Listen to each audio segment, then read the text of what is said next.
The morning Rebecca Barrett baked her last loaf of bread, the sky over Harlow, Kansas, was the color of a bruised purple and swollen at the edges, the kind of sky that promised nothing good and delivered exactly that. It was the spring of 1878, and the Kansas plains had been cruel to her since the previous autumn, when a wagon wheel had given way on the old Miller Road and taken her husband Thomas with it into the ravine below. They had found him 3 days later, and Rebecca had stood at his graveside with their 2 children, 7-year-old Clara and 4-year-old Henry, and had felt the entire architecture of her life collapse around her like a barn in a windstorm. Now 6 months later she was measuring what was left. She stood at the wooden work table in the kitchen of their small homestead, 2 miles outside the town of Harlow, and she spread the last of her flour across the scarred pine surface with her palms. It was not enough flour for 2 loaves. It was barely enough for one. She had stretched everything, the salt pork, the dried beans, the cornmeal, the preserves Thomas had helped her put up the summer before. She had been quietly, methodically consuming the last of everything Thomas had worked for, and now here she was at the end of it all, with 27 cents in a tin can above the stove and a determination to not let her children see her cry.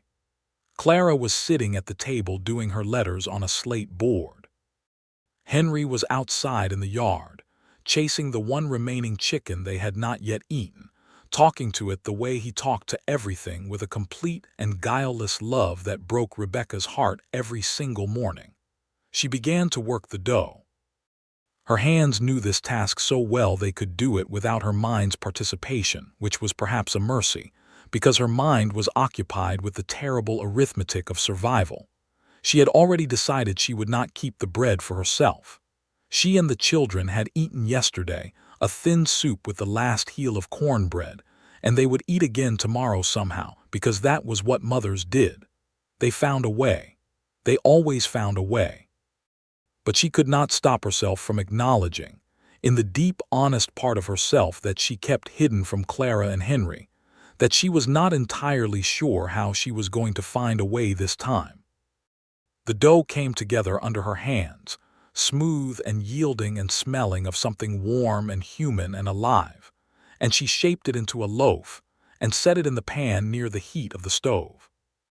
While it baked, she sat down at the table across from Clara and watched her daughter trace letters with the chalk, the small pointed tongue of concentration poking out of the corner of her mouth the way it always did, the way Thomas's had too when he was thinking hard, and Rebecca pressed her knuckles to her lips and breathed slowly through her nose and did not cry.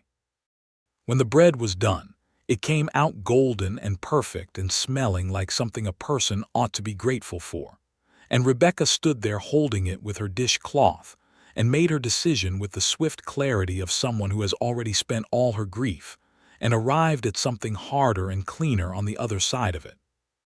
There was a man, a stranger really, though she had seen him twice in passing outside the Harlow General Store, who had arrived in town 3 weeks ago and was living in the old Prescott cabin at the edge of the South Road. She did not know his name. She did not know his business.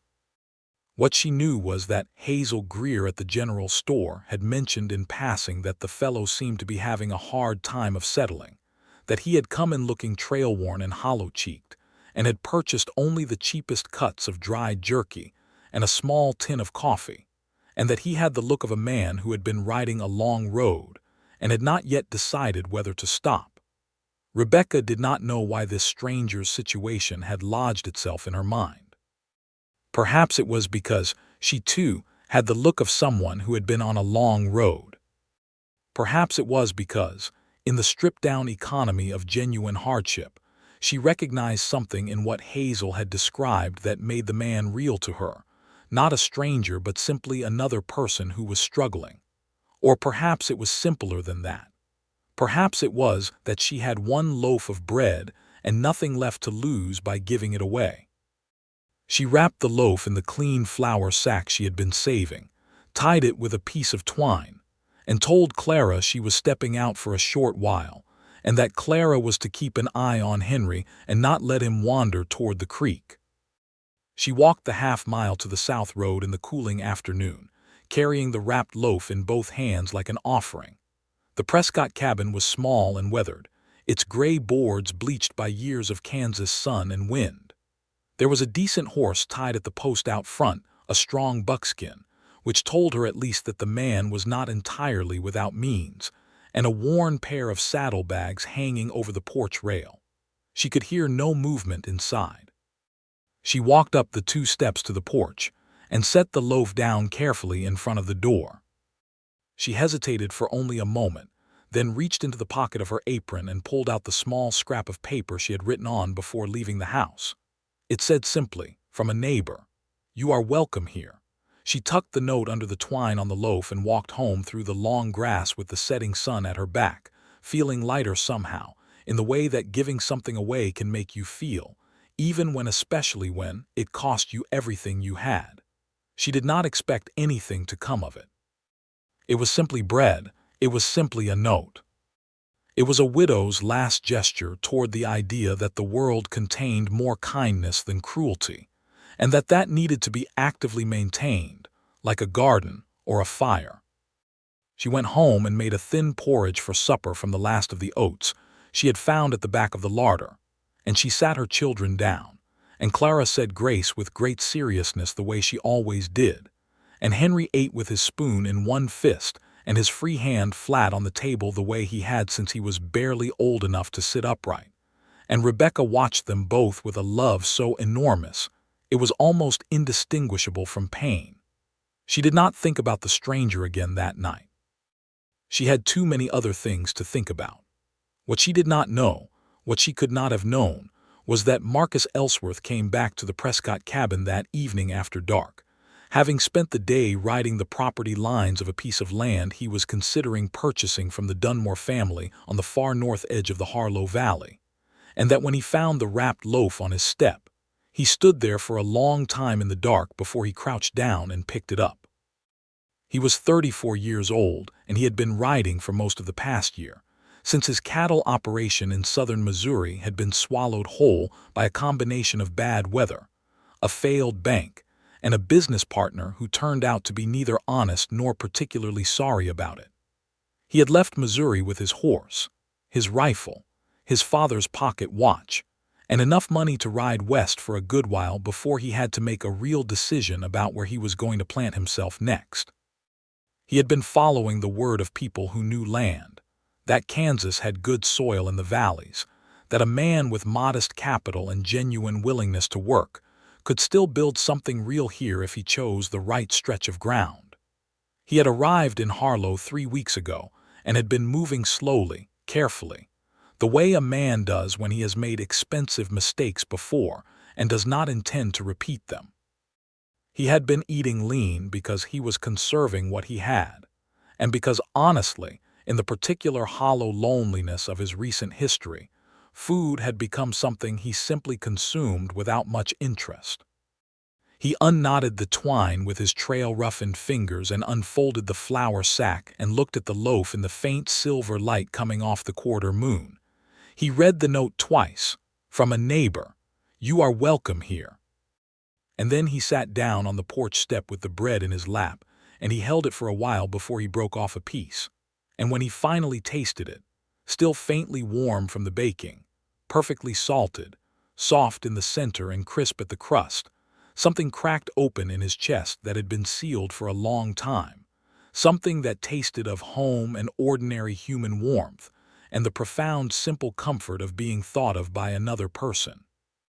He sat there on the step in the dark and ate most of the loaf and watched the stars come up over the Kansas plain and thought about kindness, and about how easily it could undo a man who had grown unaccustomed to it. He wanted to know who had left it. He wanted to say thank you. But it was late, and he did not know which neighbor to call on, and so he went inside and lay down on the narrow rope bed in the Prescott cabin, with the flour sack folded on the table beside him and the note smoothed flat next to it.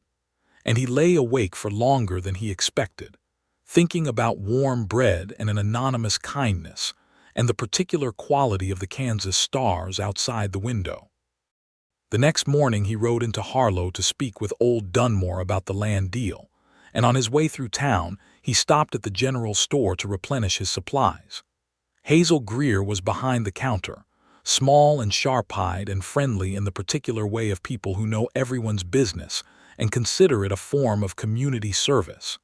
He made his purchases, and then, because he couldn't help himself, he asked Hazel if she knew who might have left him something at the Prescott cabin. Hazel looked at him with a measuring sort of attention. "What kind of something?" "Bread," he said. "A loaf of bread and a note." Hazel's expression shifted into something soft and a little complicated. "That would be Rebecca Barrett," she said. "Widow woman. She's got the Barrett homestead out on the east side of the South Road. 2 children. She's a good soul, Mr. Ellsworth," he said. "Marcus Ellsworth." "She's a good soul, Mr. Ellsworth," Hazel repeated. "Lost her husband last autumn, been managing on her own since then." She paused, and he could see her deciding something. "She came in here on Tuesday asking whether there was any work she could take on. Sewing, laundry, anything. I told her I'd ask around." He nodded. He paid for his supplies and went back out to the street, and he stood there with his hands on his buckskin's neck and thought about a woman who was managing alone with 2 children on a homestead, who had baked bread and given it away to a stranger. He rode out to Dunmore's that afternoon and concluded the land purchase. He paid what was agreed and took possession of a deed for 160 acres of Good Valley soil and the old Dunmore farmhouse, which was large and solid and needed work but had real bones. He rode back to the Prescott cabin and sat down with a pencil and a piece of paper and began to write a list. It was a long list. He was going to need lumber. He was going to need tools. He was going to need seed stock and some additional animals and the 100 practical things required to begin a farming operation from the ground up. He was going to need time and labor, and he was going to need to ride to the larger supply town of Caldwell, 50 miles to the south, to acquire much of what the Harlow General Store could not provide. He looked at the list for a long time. Then he turned the paper over and wrote 2 additional items at the very bottom, separate from the rest. 100 pounds of flour, 200 pounds of flour. He crossed out both figures and wrote, "as much as a wagon will carry." He was not entirely sure in that moment why he wrote it. He told himself it was because flour kept well and he was going to need it eventually for the new homestead. He told himself it was practical. He looked at the note on the table from a neighbor. "You are welcome here," and he thought about a woman who had given away the last of what she had, and he thought about what it would mean to give something back, and he told himself all of this was very simple and straightforward, and had nothing particular to do with anything except human decency. Then he folded his supply list and put it in his breast pocket and went to sleep. He spent the next several days at the Dunmore, his now, though it still felt strange to think it, clearing the farmhouse and making the most necessary repairs. He worked from before sunrise until the light gave out, and on the 3rd day he found himself watching the South Road from the yard and wondering which direction the Barrett homestead lay. He was a man who had always been honest with himself, even when the truth was inconvenient, and so he acknowledged the wondering for what it was and then went back to work. On the 5th day, he rode into town for additional nails and found Hazel Greer looking worried at the counter. "Something wrong?" he asked. "Rebecca Barrett came in this morning," Hazel said. "She looked thin. She asked me again about work. I set her up with some mending for the Caldwell household and for Preacher Rowland's, but that's—" Hazel shook her head. "That won't be enough is the honest truth of it. She's too proud to ask for help directly and too stubborn to let anyone see how difficult things are, but I've known that woman since before she married Thomas Barrett, and I know when she's struggling." He bought his nails and rode back to his property and worked until dark, and that night he sat on the porch of the old Dunmore farmhouse in the cooling air and thought about a woman named Rebecca Barrett and 2 children and a homestead on the South Road, and he thought about bread, and about notes that said "you are welcome here," and about what a person owed to the world when the world handed them a piece of luck. He had signed the deed on the land 2 days ago. He had the money from the Missouri sale in a bank account in Caldwell, enough to set up the farm properly if he was careful.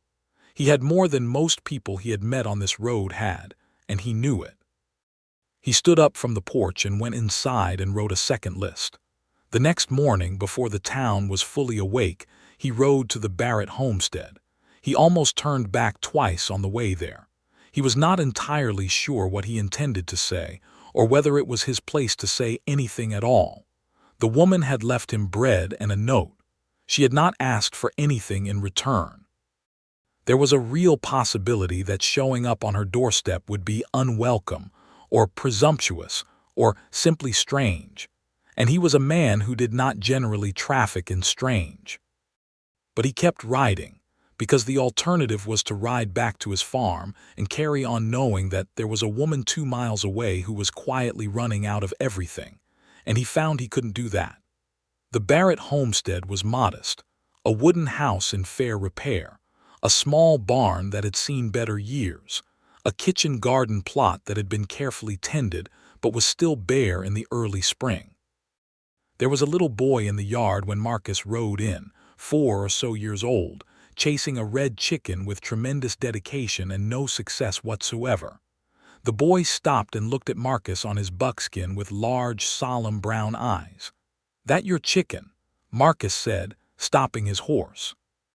"Her name is Rosie," the boy said. "She does not like to be caught." "Most chickens don't," Marcus said. The front door opened and a woman came out onto the step. He had not known what to expect. He had built some impression from Hazel's description: widow, 2 children, strong, struggling, but the reality of Rebecca Barrett standing on her porch step in the morning light was its own particular and startling thing. She was perhaps 28 or 29, with dark hair pulled back from a face that was fine-boned and serious, with brown eyes that assessed him with a frank intelligence that he found immediately and unexpectedly disarming. She was wearing a faded blue dress with a work apron over it, and she was holding a mending basket, and she was looking at him with the careful wariness of a woman who has learned to manage alone and regards unexpected visitors as a category that requires caution. "Good morning," he said. He got down from his horse. "My name is Marcus Ellsworth. I'm living at the Dunmore place. I've just purchased it. I believe I have you to thank for the bread."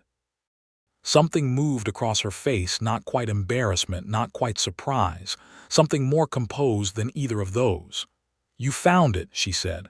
"I did," he said. "It was very good bread. The best I've had in a good long while, if I'm being honest."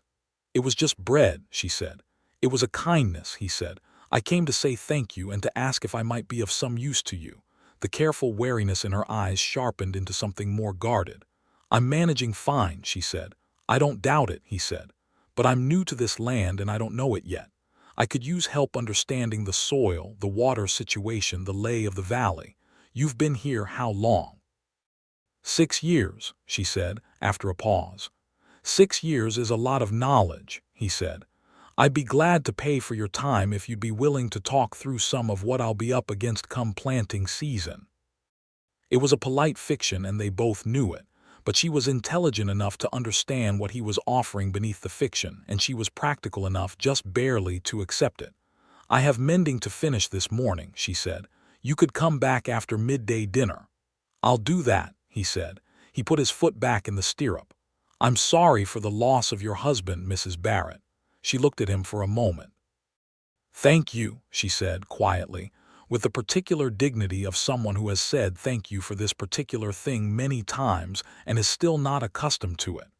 He rode away and did not let himself look back, though he wanted to. He came back at 1 o'clock as he had said he would, and found her at the kitchen table with a girl of about 7 who had Thomas Barrett's dark eyes and Rebecca's careful composure. The little boy Henry was asleep on a cot in the corner, rosily flushed from a morning of chicken chasing. They sat across from each other at the kitchen table, and she told him about the land, the good bottomland near the creek that flooded in wet years, the higher ground that was drier but held heat well, the direction of the prevailing winds, the pattern of late frosts that caught unprepared farmers every year. She was clear and organized and specific, and he listened and asked questions and took notes in the small notebook he had brought. And in the spaces between the practical information, there was something else happening that neither of them acknowledged, a kind of tentative awareness, a noticing. He noticed the way she held her coffee cup with both hands. He noticed that she had 3 different laughs, a small, polite one, a quicker, surprised one, and a genuine one that she didn't quite seem to expect from herself. He noticed that when Clara came to ask her something, she answered with complete focused attention, as though whatever the child was asking was the most important question currently being posed anywhere in Kansas. He was there for 2 hours, and when he left he shook her hand at the door. Her hand was calloused and warm and grip was firm, and he said that he was grateful for her time, and she said that she hoped the information was useful, and they were both being very formal and very civil and very careful. He rode home thinking about her eyes. He came back 3 days later to return the mending basket she had forgotten on the table when he left. He stayed for supper. He had not planned to stay for supper. He had ridden over with every intention of leaving the basket at the door and riding back, but Henry Barrett was awake and alert and saw him coming up the road from the window and shouted, "The man with the horse," with such genuine enthusiasm that Marcus found himself through the door and at the table before he had entirely decided to be.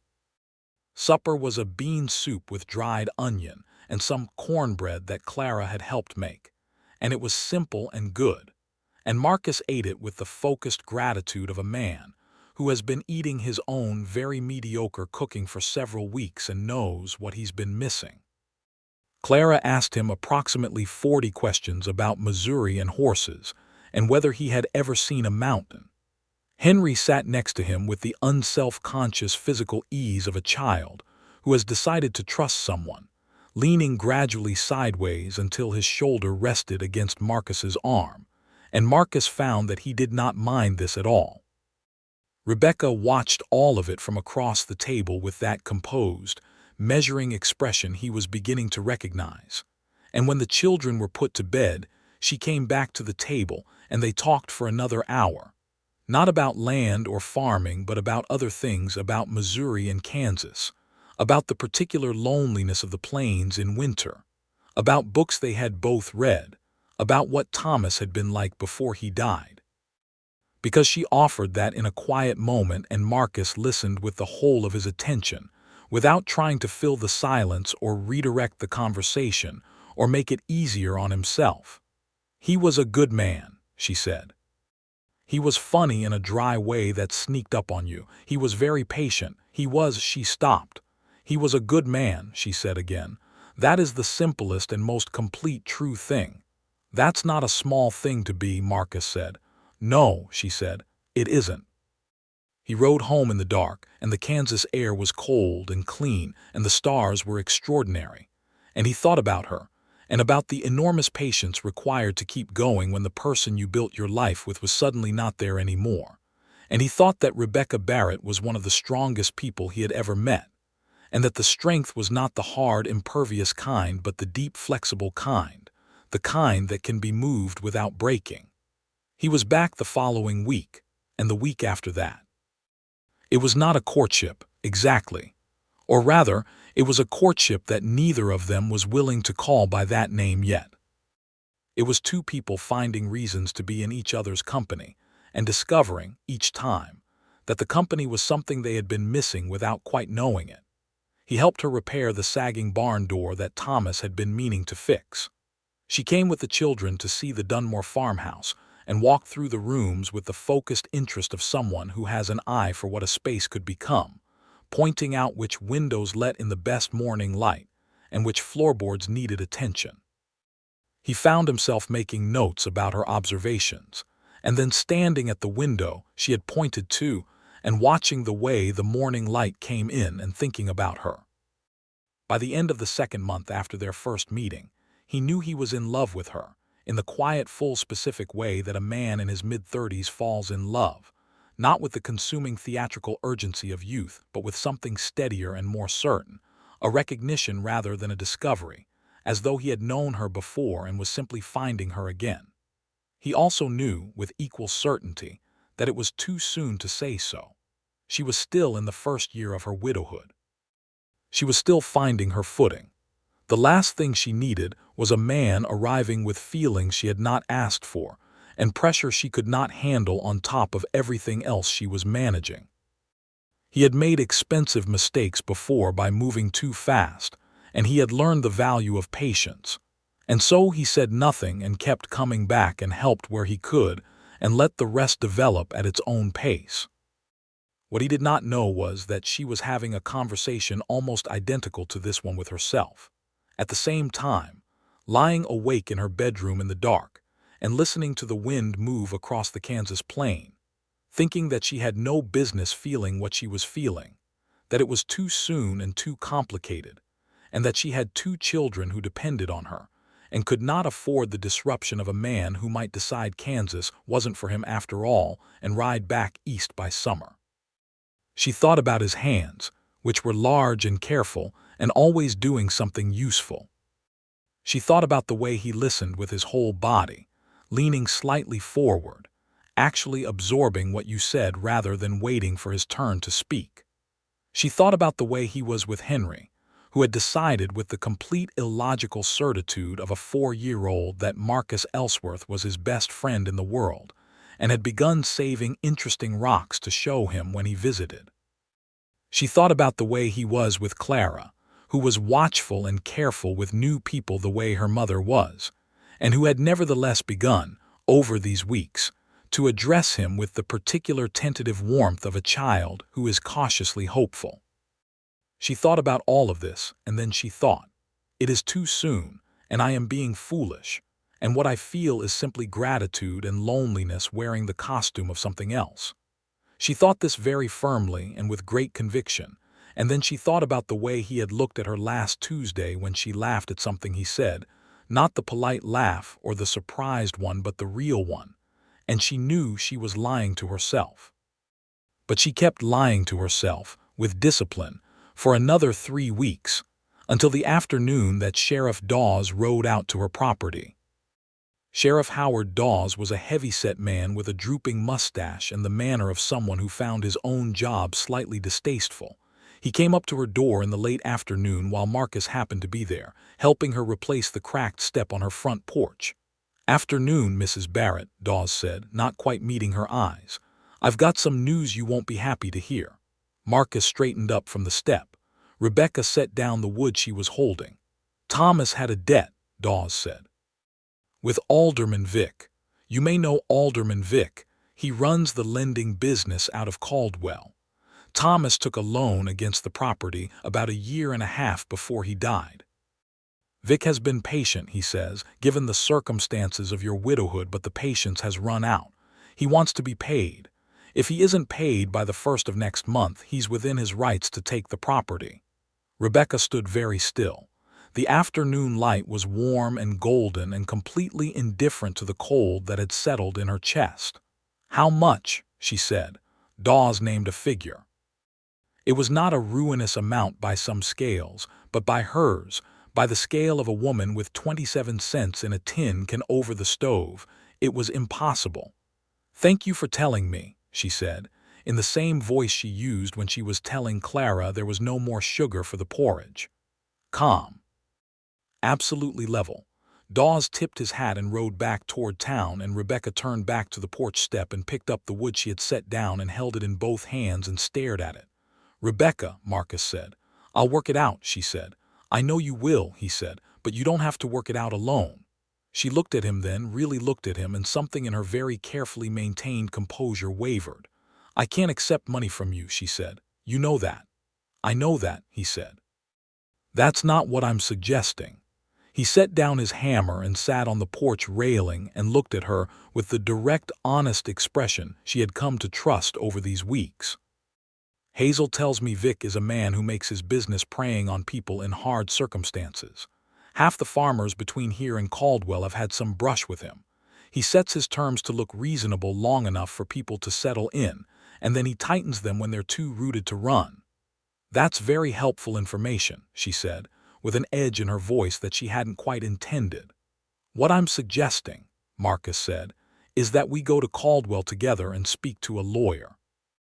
There may be terms in the original loan that can be challenged, and if not, he paused. If not, I'd like to buy a portion of your eastern acreage. Fair market value, not charity. Your land borders mine, and I've been thinking about extending the property in that direction anyway. You'd have enough from the sale to clear Vic's debt and keep the house and the main fields. She stared at him. It's a business arrangement, he said. Strictly business. You'd be selling land you can't currently work anyway because you don't have the equipment or the labor, and I would be buying it at fair value. Vic gets paid. You keep your home. I expand my acreage in a direction that makes sense for me. He looked at her steadily. It's sensible. You can be angry about it later if you want to, but it's sensible. She was quiet for a long time. The late afternoon wind moved through the yard grass, and Rosie the chicken stalked across the yard with tremendous dignity. I'll think about it, she said finally. Good, he said, and picked his hammer back up. They went to Caldwell 10 days later on a Tuesday, leaving the children with Hazel Greer, who had offered enthusiastically and had prepared approximately twice as many cookies as 2 children could reasonably consume. They rode side by side on the wagon Marcus had borrowed from the Dunmore property, and the road to Caldwell was long and flat, and the plain stretched away on either side of them in the particular vast way that Rebecca had never quite gotten accustomed to, that feeling of being a very small thing in an enormous empty space, though this morning it felt less like exposure and more like freedom. They spoke at length during the drive. Not about Vic or the debt or the land arrangement, but about other things about their childhoods, his in Missouri near the river, hers in Ohio before her parents had caught the westward fever and moved the family to Kansas when she was 14. He told her about his father, a quiet, methodical man who had grown corn and kept bees and died peacefully at 68, and about his mother, who had been a school teacher and had read to him every night until he was old enough to be embarrassed by it, and then had simply left books on his pillow and let him read to himself. She told him about her mother's kitchen, which had always smelled of something baking, and about how she had learned to bake bread at age 8, standing on a stool to reach the counter, and had baked it every week since. Except now, she said quietly. Except now, he agreed, not making it smaller or larger than it was. The lawyer in Caldwell was a meticulous, bespectacled man named Hartley who reviewed the loan agreement with visible distaste and confirmed that while Vic's terms were predatory, they were unfortunately legal, and that the debt was valid. The sale of Rebecca's eastern 15 acres to Marcus at the price they had agreed on cleared the debt entirely and left her $40 in addition, which she folded into her apron pocket with the expression of someone who is trying not to show how important $40 is. On the way out of Hartley's office, they encountered Alderman Vic himself on the street, a broad, well-dressed man with cold eyes and the particular unctuousness of someone who considers himself a benefactor while systematically stripping people of their security. He recognized Rebecca and came toward her with an expression of practiced regret. "Mrs. Barrett," he said, "I hear you've managed to settle the account. I'm glad of it, truly. I never enjoy these situations."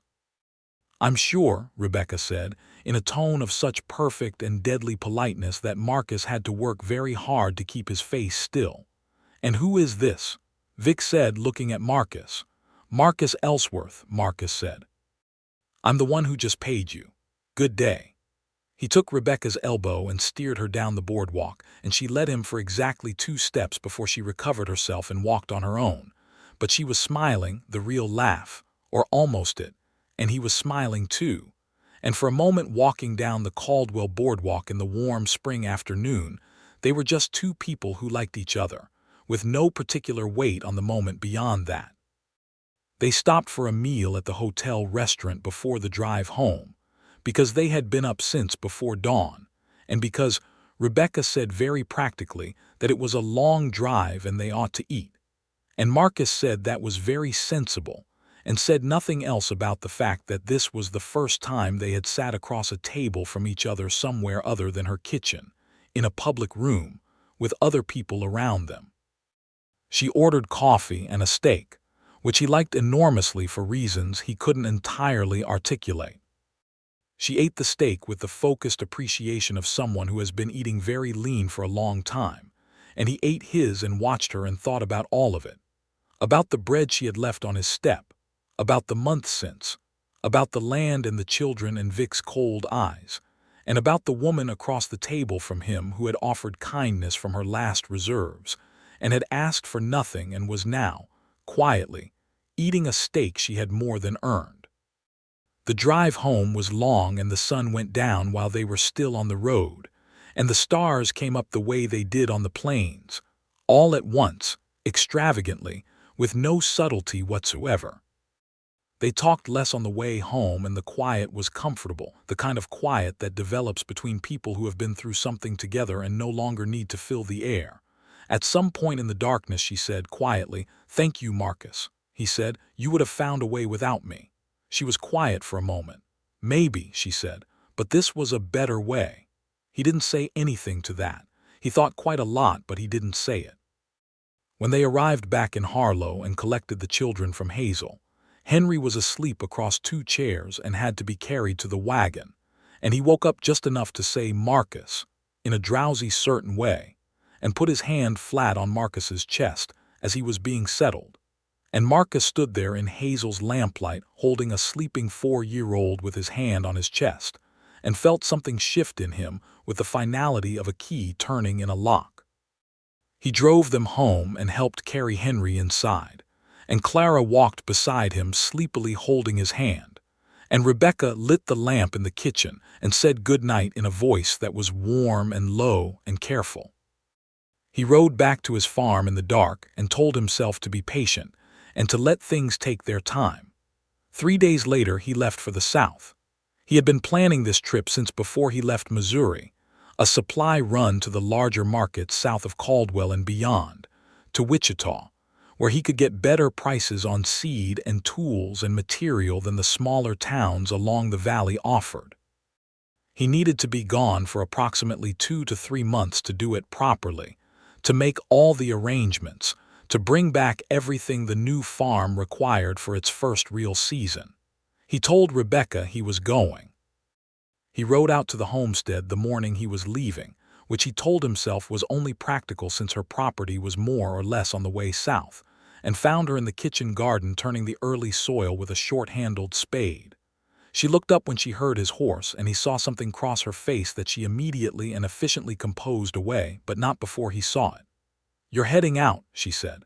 "Today," he said. He got down from the horse. "I'll be back, 2, maybe 3 months." "That's a long ride," she said. "It's necessary," he said. "I need to get the farm supplied before planting season." She nodded. She was holding the spade with both hands and looking at him with the expression she had, the composed one, the careful one, the one that he now knew covered something more. "I'll look in on the farm while you're gone," she said. "Make sure no one bothers the property." "I'd appreciate that," he said. There was a pause.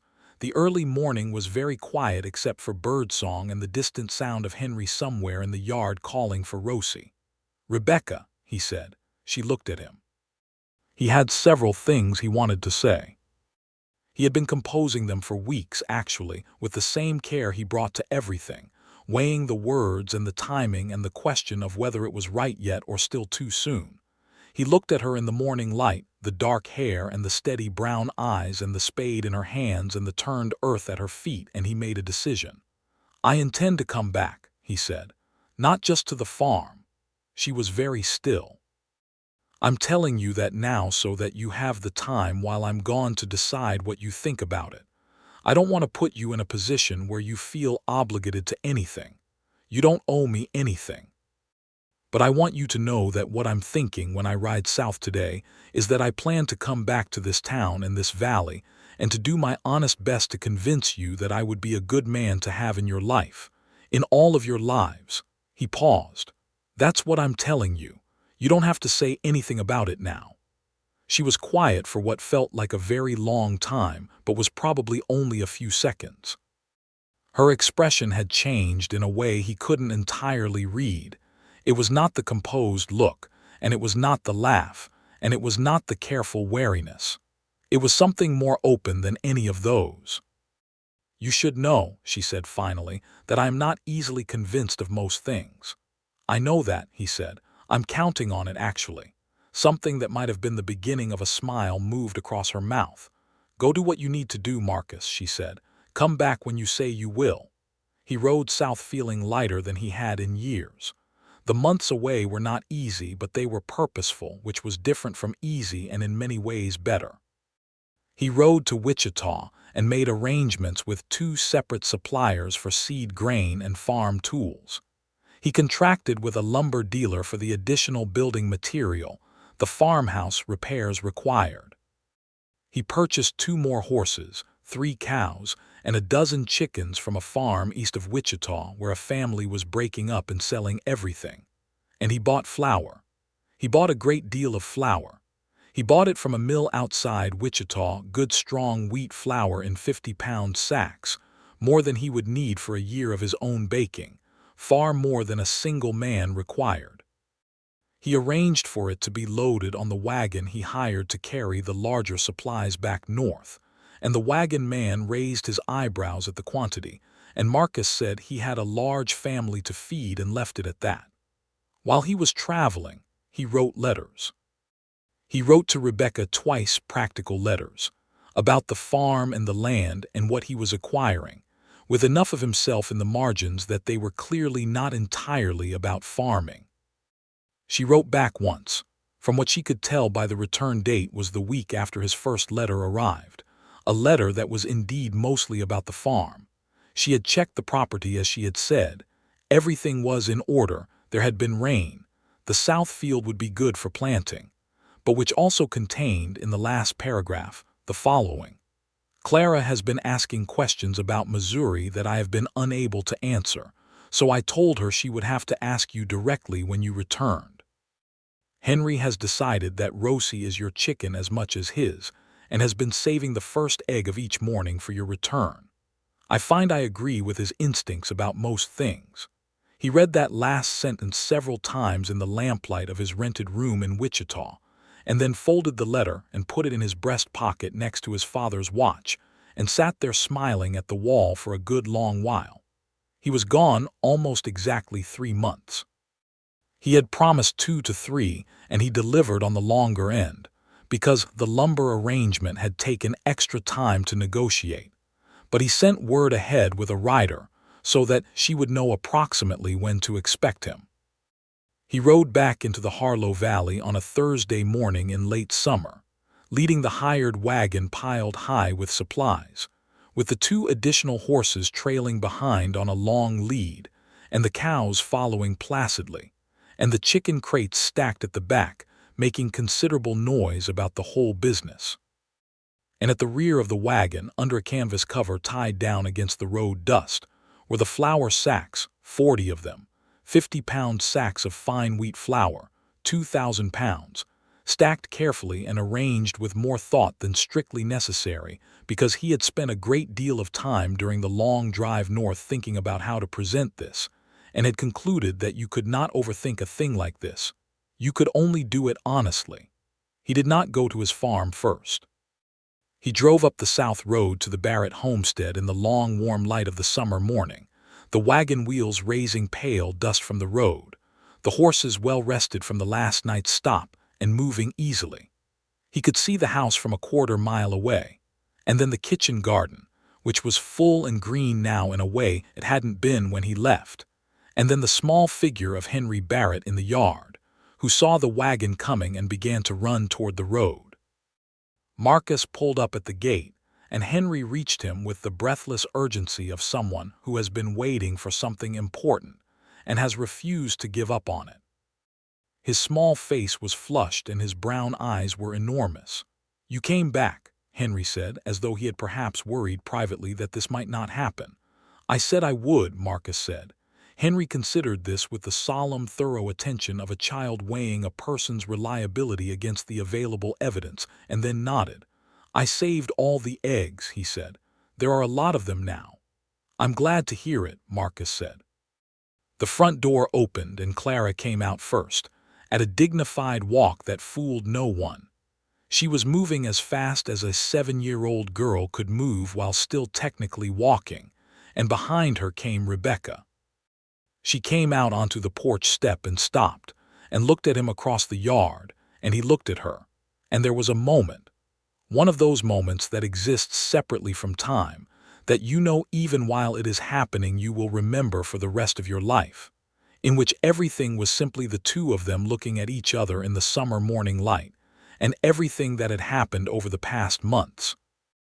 The bread and the note and the land and Vic and Caldwell and all the long days of absence and letters and patient waiting was somehow contained in the looking. Then Henry said, "What is all of that?" with great interest, gesturing at the loaded wagon. Marcus got down from the wagon.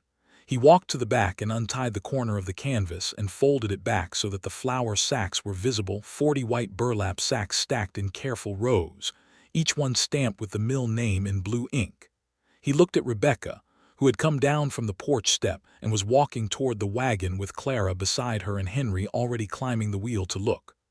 "I believe the last time I was here," Marcus said, "you were out of flour." She stopped. She looked at the wagon.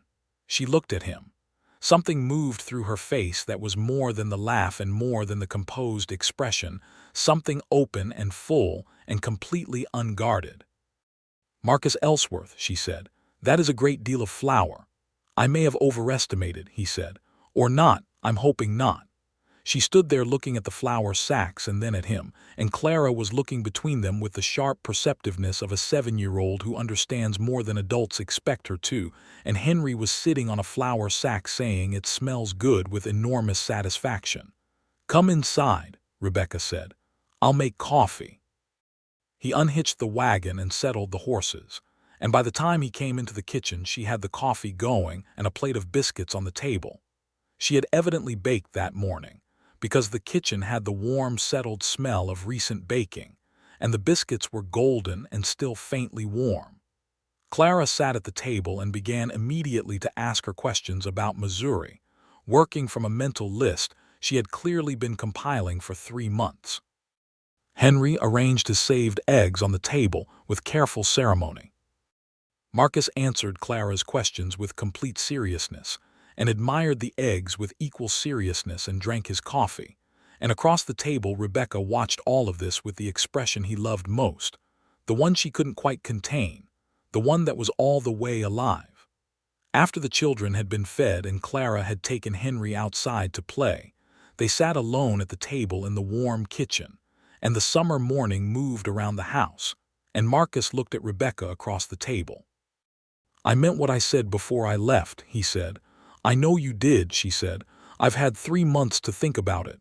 "So have I," she said, "and—" She was quiet for a moment, looking at her coffee cup. Then she looked up at him, and her eyes were clear and direct and entirely sure. "I spent about 2 months telling myself all the very sensible reasons why this was not a practical idea," she said.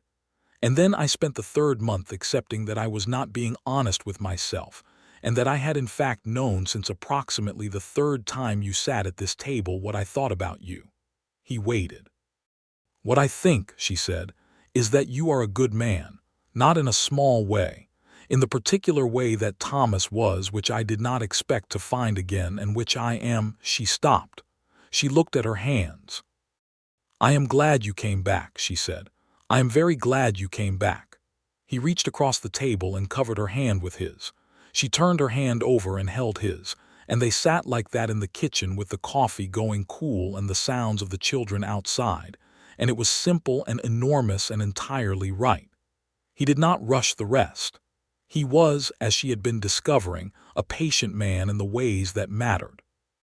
He courted her properly, calling on her, bringing things, accompanying her to church and to town, making himself a presence in the children's lives with the steady deliberateness of someone who understood that you do not arrive in a family.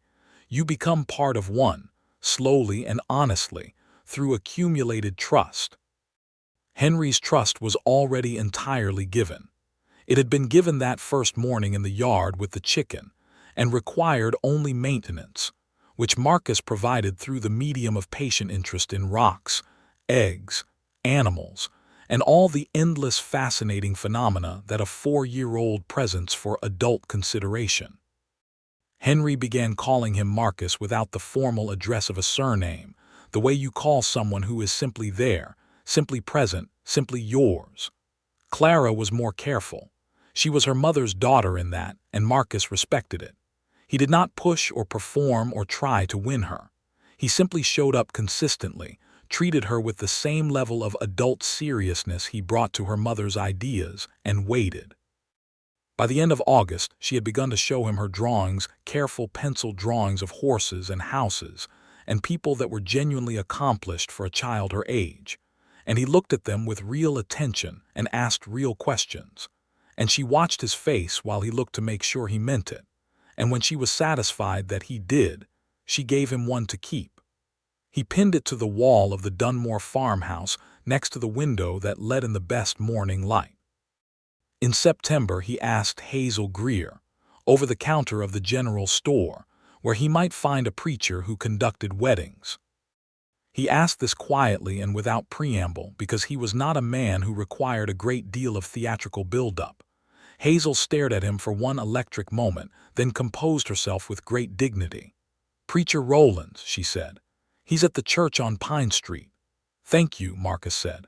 "You're welcome," Hazel said, and waited until he was out the door before she allowed herself to smile so widely it nearly split her face. He had asked Rebecca 2 weeks before that, on a Tuesday evening after the children were in bed, sitting on the porch of the homestead in the cooling September air. The plains were gold and amber in the long evening light, and the sky was enormous, and the stars were beginning to appear at the eastern edge. He said, "Rebecca, I want to marry you, if that's something you want too." She had been expecting it.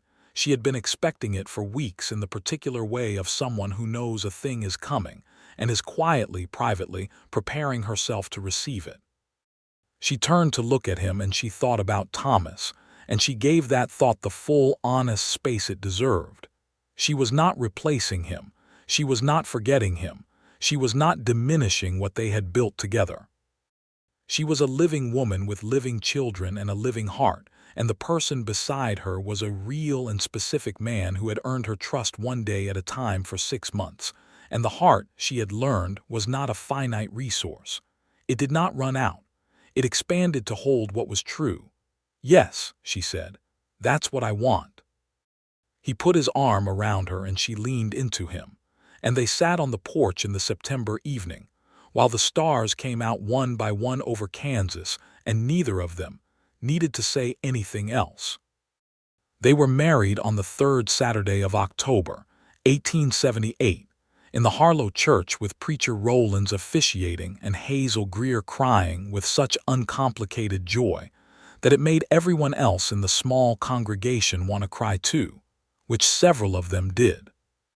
Clara stood beside her mother in a new dress that Rebecca had sewn from fabric Marcus had brought back from Wichita, blue cotton with white trim, Clara's choice.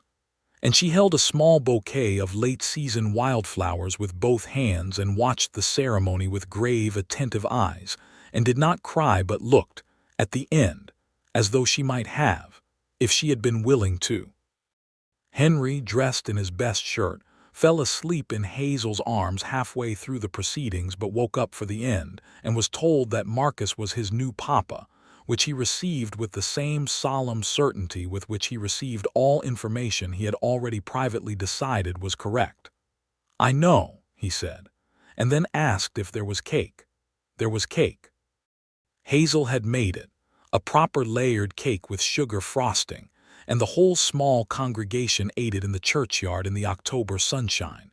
And it was not a large or elaborate wedding, but it was warm and real and entirely theirs. They moved into the Dunmore farmhouse together, Marcus's farm, Rebecca's home now, in November.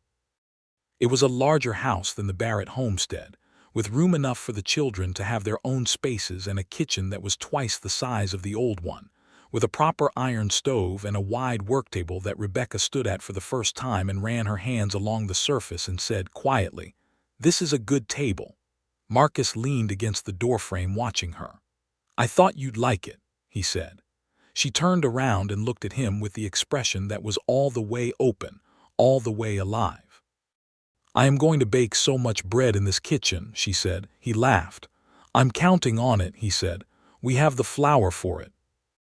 They used the flour from the wagon all through that first winter.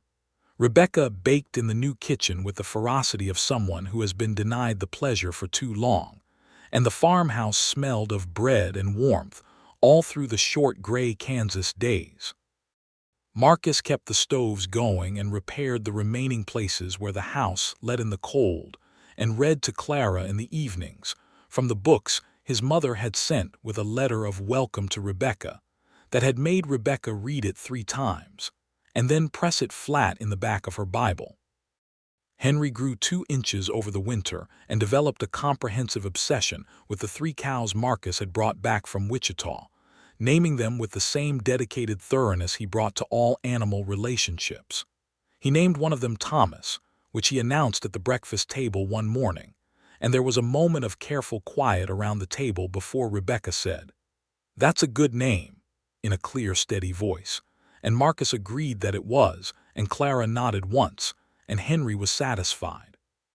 The winter passed, and the spring came, the spring of 1879, and Marcus planted his first full crop on the Dunmore land with the seed he had brought from Wichita and the soil knowledge Rebecca had given him in those first meetings at her kitchen table. She worked alongside him in the fields in the early season, showing him the particular tricks of this particular soil, and they worked well together in the way that people do when they have compatible natures and a shared investment in the same outcome.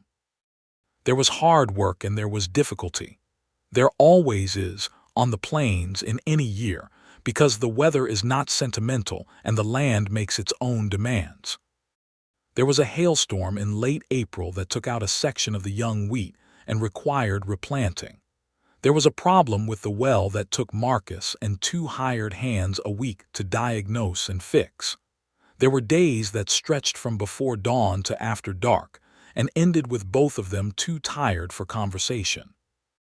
But there were also evenings when the work was done and the children were asleep, and they sat on the porch of the farmhouse together, watching the last light drain out of the Kansas sky, and she leaned against his shoulder, and he put his arm around her, and they were quiet together in the comfortable particular way of people who have earned the right to silence.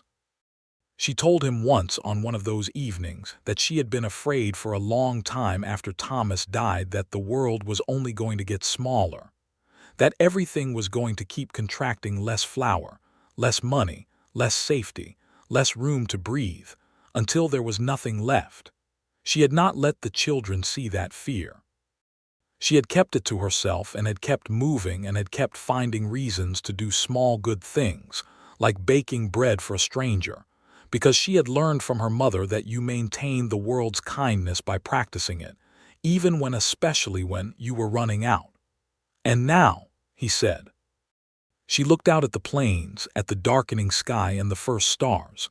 "Now it is larger than it was before," she said, "which I did not expect, which is better than I would have dared to hope."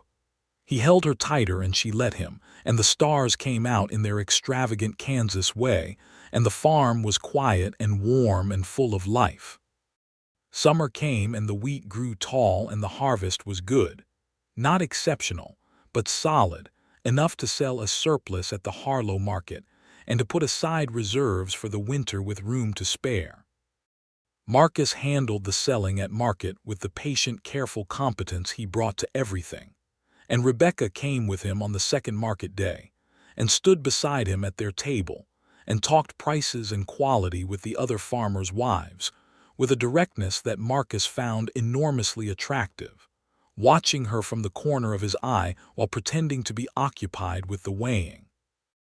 On the drive home from the second market day, with the wagon lighter and the cash box heavier, Rebecca said, with her eyes on the road ahead, "I think I'm expecting."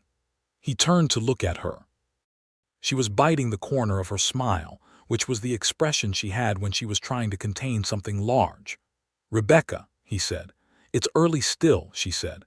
"I wasn't going to say anything yet, but she looked at him, and the smile was all the way out now, uncontained. "I am very pleased about it," she said. "I wanted you to know."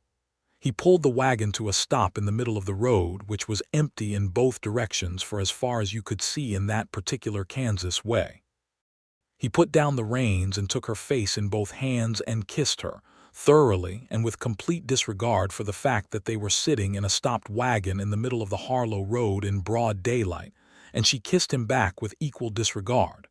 "I am very pleased about it too," he said against her mouth. "Extremely pleased." She laughed, the real one.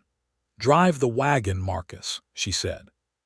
He drove the wagon home with her hand in his on the seat between them, and the afternoon was golden and warm, and the road wound through the valley grasses, and the farmhouse waited for them at the end of it with the children and the cows and the kitchen full of flour, and he thought about what a person's life could become, given enough time and enough luck and enough willingness to leave bread on a stranger's step.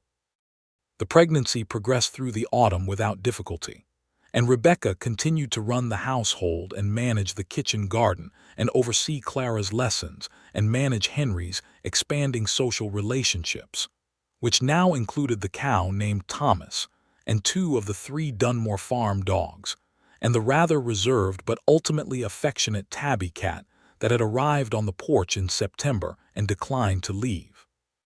She did all of this with the same capable forward energy with which she did everything, while growing steadily rounder and more magnificent and flatly refusing most offers of help except from Marcus, who had learned exactly which battles were worth attempting.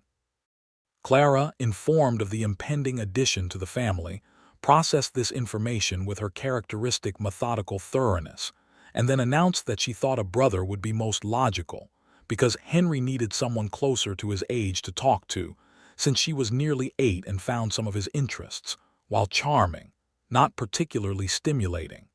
Marcus managed to keep a straight face during this assessment. Rebecca did not entirely succeed. Henry said that he wanted a baby who could help chase Rosie. Rosie was still alive, still vigorous, still deeply resistant to capture, and had become something of a figure of local legend. Hazel Greer had once said that Rosie Barrett was the most obstinate chicken in Kansas, and nobody had disagreed. The baby came in the earliest days of 1880, on a frigid January night when the plains were blanketed under 8 inches of snow, and the wind was moving across the flat land with the focused determination of something that bears a grudge. Hazel Greer had been there since the previous evening, having read the weather and Rebecca's expression correctly, and declared herself immovable on the subject of leaving, which was just as well because by midnight the snow was too deep for anyone to ride anywhere. Marcus spent the night outside the bedroom door in a state of contained terror that he considered only slightly less difficult than anything else he had ever experienced. He boiled water when asked and delivered it when required, and answered Clara's questions with honesty and answered Henry's questions with honesty adjusted for age, and he sat in the kitchen in the small hours with his elbows on Rebecca's work table and prayed with the direct, unornamented sincerity of a man who does not pray for small things. The baby arrived just before dawn, as the snow was finally easing and the first pale gray light was showing at the kitchen window. Hazel came to the bedroom door and said, "A boy. Come see," and he went in. Rebecca was propped against the pillows looking exhausted and beautiful and utterly magnificent, holding the baby wrapped in the flannel she had been piecing together for months. She looked up at Marcus, and the expression on her face was the open, alive one, the one that held everything. "He's healthy," she said. "He's perfect." Marcus sat on the edge of the bed and looked at his son, red-faced, small-fisted, already making his opinions known with impressive volume, and felt something so large move through his chest that for a moment he could not speak at all. He put his arm around Rebecca and she leaned into him and they looked at the baby together in the gray January dawn. "What are we naming him?" Marcus asked. She thought for a moment. "James," she said, "for your father." His father's name had been James Ellsworth, the quiet corn-growing beekeeping man who had left him the pocket watch and the habit of patience. "James," he said. It was perfect. It was entirely right. By the time full daylight came in and Henry was allowed into the room, James Ellsworth was installed in the small cradle Marcus had built in November and was sleeping with the concentrated purposefulness of someone who has expended considerable effort and intends to rest. Henry stood at the edge of the cradle and studied the baby with enormous seriousness. "He is very small," Henry said. "He'll get bigger," Marcus said. "Will he chase Rosie?" "Eventually," Marcus said. Henry considered this and nodded, apparently satisfied that the investment was worthwhile. Clara stood beside the cradle with a different expression, something maternal and slightly proprietary that Marcus thought was a very specific combination of her mother's competence and her own particular character. She reached into the cradle and touched James's small clenched fist with one finger, and the baby's fingers opened and then closed around hers, and Clara looked up at her mother with an expression that was entirely undone. "Oh," she said softly. "Yes," Rebecca said. "Exactly." Spring came again, the spring of 1880, and the farm was a real operation now, not just a beginning. Marcus had hired 2 men to help with the planting, brothers from a neighboring family named Holt, who were steady workers and good company. The wheat went in on schedule, and the kitchen garden was expanded into a proper vegetable plot that Rebecca ran with the same efficient mastery she brought to the kitchen. And James grew from the red-faced, urgent creature of January into a round, cheerful baby who observed the world from whatever position he had been placed in with an expression of benign interest. Henry turned 6 in the spring and became, officially, a child who could be trusted with real tasks, which he received as the highest possible honor and threw himself into with the dedication that characterized everything he did. He helped Marcus with the horses every morning with a seriousness that Marcus found genuinely touching. He had also, after several months of strategic persistence, finally caught Rosie, who had turned out, upon being captured, to be perfectly agreeable about it, and had taken up residence in Henry's lap with the composure of an animal who had always known this was coming, and had simply been waiting until it suited her. Clara turned 9 in the summer, and was the most advanced student in the small Harlow schoolhouse, which surprised no one who knew her mother. She had decided, with the calm certainty she brought to all major decisions, that she intended to be a teacher, and she was already practicing on Henry, who submitted to these sessions with the resigned goodwill of someone who has accepted that his sister is simply like this. Hazel Greer came to supper at the Ellsworth farmhouse at least once a month, having appointed herself an adjunct member of the family with the same decisive efficiency she applied to everything. She brought gifts, candy for the children, fabric, small practical items, and she sat at the kitchen table and talked with Rebecca with the particular intimacy of women who have known each other through hard things, and Marcus would find reasons to be in the kitchen during these visits because the sound of the 2 of them talking, easy and frank and frequently very funny, was one of his favorite sounds in the world. On one such evening, while James was asleep and Henry was in bed and Clara was reading by the lamp in the sitting room, Hazel sat at the kitchen table with her coffee and looked between Marcus and Rebecca with the expression of someone who has been patient about something and has run out of patience. "Are you happy?" she asked. She addressed this to both of them with equal directness. Rebecca looked at Marcus. Marcus looked at Rebecca. "Yes," they said, at virtually the same moment, with such unambiguous certainty that Hazel put down her coffee cup and nodded once definitively, as though some long-running internal debate had just been settled. "Good," she said. "I have waited a long time to hear that from you, Rebecca Barrett." "Ellsworth," Rebecca said. "Rebecca Ellsworth," Hazel said with satisfaction. "Yes, exactly." The years that followed had the quality of a good life lived not without difficulty, because difficulty is not optional on the Kansas plains or anywhere else, but with the steady, reliable warmth of people who know what they have and tend it carefully. There were dry summers and wet springs. There were good harvests and one very difficult season in 1882 when the weather stripped them nearly down to the bone, and they got through it the way they had always gotten through hard things, which was together and with honesty and without pretending it was easy. Marcus expanded the farm operation incrementally, adding acreage when it made sense and not before. He was the same careful, patient man at 40 as he had been at 34, with the addition of a full life behind him now that had given his patience a different quality, not the patience of waiting for things to begin, but the patience of someone who knows what he has and can afford to move slowly because he is not afraid it will disappear.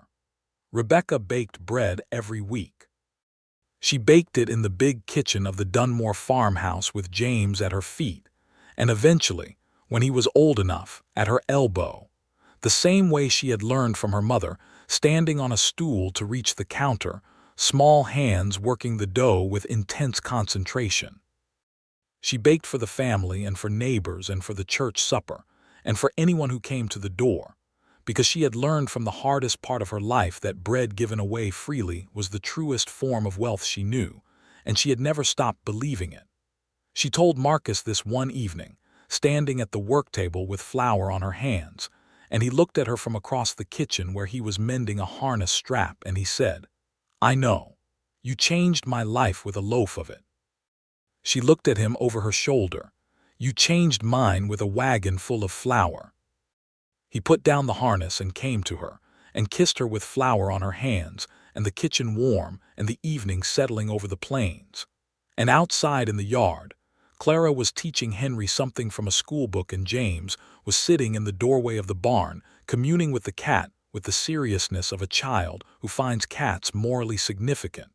And the cows were moving across the lower field in the long amber light, and the wheat was green in the spring-turned earth. And the world had expanded to hold all of it, which was more than either of them had dared to hope for in the years before they found each other. In the autumn of 1883, Rebecca told Marcus at breakfast, with the smile she could not quite contain, that James was going to have a sibling. Henry, now 9 and possessed of considerably more worldly knowledge than he had displayed at the birth of James, said with great authority that he thought it would be a girl this time, because the family needed more balance. Clara, 14 and composed about most things, said she agreed with Henry's assessment. James, 3 years old and definite about everything, said he wanted a dog, which was not precisely on topic but showed good intentions. Marcus looked at Rebecca across the breakfast table, and she looked at him, and they were both grinning like fools, which was not particularly dignified but was entirely accurate. The baby came in the spring, in April of 1884, when the plains were just beginning to green up, and the kitchen garden was showing the first tentative shoots of the new season. A girl this time, as Henry had predicted, small and dark-haired, and already, at approximately 4 hours old, looking at the world with an expression of focused assessment that her brother Marcus said was exactly like her mother, and which Clara confirmed with sisterly authority.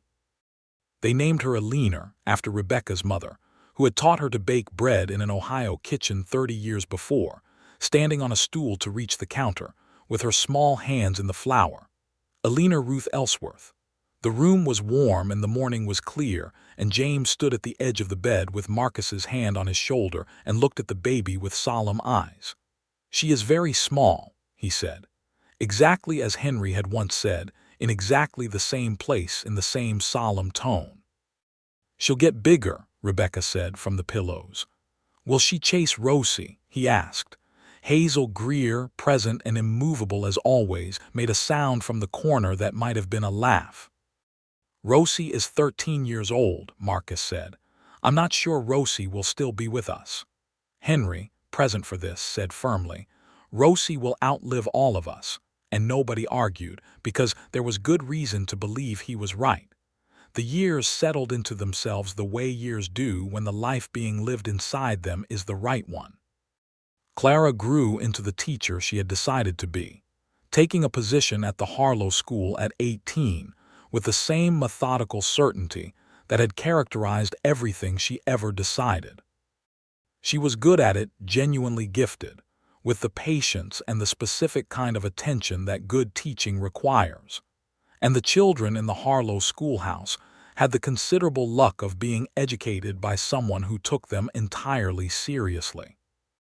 Henry grew tall and broad-shouldered and gentle, with his mother's steady eyes and his own specific quality of absolute reliability, the kind of person that animals trusted immediately and that people trusted shortly after, because he had never in his life said anything he did not mean or made a promise he did not intend to keep. He stayed on the farm, which was where he had always known he belonged, and worked alongside Marcus with the same morning dedication he had practiced since he was 6 years old. James grew up in the crack between Henry's solidity and Clara's precision, and came out something different from both, quick and curious, and given to ideas that arrived unexpectedly from unlikely directions. The kind of child who would spend a morning studying the way water moved and come to dinner with 4 questions no one had thought to ask before. He kept chickens with the same passionate attention Henry had always brought to animals, and he read everything he could find, and he had his father's habit of patience applied to a mind that was considerably faster than patient, which produced in him an interesting and effective combination. Alina Ellie, as she quickly became, was herself from the first moment she could express it, her grandmother's name in her mother's eyes and a character that was entirely her own, bright and decisive and occasionally very loud about things she considered important, which in the early years included the cat's emotional life, the fairness of the egg distribution among the hens, and whether Rosie was receiving adequate respect from visitors. Rosie, it should be noted, was still alive at this point. Henry's prediction had turned out to be entirely accurate. She was somewhere north of 15 years old, which was extraordinary for a chicken by any reckoning, and she moved about the Ellsworth farmyard with the magnificent, unhurried dignity of something that has outlasted every expectation and knows it. In the summer of 1888, on a warm July evening when the wheat was tall and gold, and the plains were settling into the long blue dusk, Marcus and Rebecca sat on the porch of the farmhouse as they had sat on so many evenings, his arm around her, her shoulder against his, the sounds of the children inside and the farm beyond them and the vast quiet Kansas dark gathering at the edges of the lamplight. She said, "Do you remember the bread?" "Every day," he said. "Do you?" "Every time I bake it," she said. "I think about that morning I had nothing left, and I baked that loaf and I thought I will give it away. I will give this last thing away because that is what you do. You maintain the world's kindness, you keep it going. And then I showed up 3 months later with a wagon full of flour," he said. She laughed. The real laugh. The one she didn't expect from herself even now, even after all these years. "You were very dramatic about it," she said. "I had been planning it since Missouri," he said. "I wanted to be sure I had enough." £2,000, she said. "You had enough." He pressed a kiss to her temple. She leaned into him. Below them in the yard a light was moving, James with the lantern doing his evening round of the chickens, conscientious and careful. Inside the house Clara's voice was audible, reading something to Ellie, the sound familiar and warm. Henry's lamp was lit in the barn, which meant he was doing what he always did in the evenings, one last patient check on the animals he loved. "Marcus," she said. "I am grateful every day," she said. "I want you to know that. Not just for the flour or the land or any of the practical things, for all of it, for the way you came back, for the way you stayed." He held her closer. The stars were coming out, the same extravagant Kansas stars that had been there on the first night. He had sat on the Prescott cabin step with the bread in his lap and felt something crack open in his chest. The same stars that had been there when they sat on her porch, and he told her he intended to come back. The same stars that had been there every night of this life they had built together from a loaf of bread and a note, and two people willing to be honest about what they found in each other. "Rebecca," he said. In the particular way he said her name, quiet and certain and containing everything. "Yes," she said, before he could say anything else, because she knew what was in it, the same way she had always known the most important things. They sat there on the porch as the summer dark came fully in, and the farm settled around them into its nighttime self, the soft movements of animals, the creak of wood cooling, the distant sound of the creek, the voice of the plains wind moving through the wheat, and the lamplight held them in its warm circle, and there was nothing left unresolved, nothing left to fear, nothing they had not yet found in each other. They had built everything from almost nothing. From bread and flour and a note that said you are welcome here, and they were. They had been for a long time now. They were home.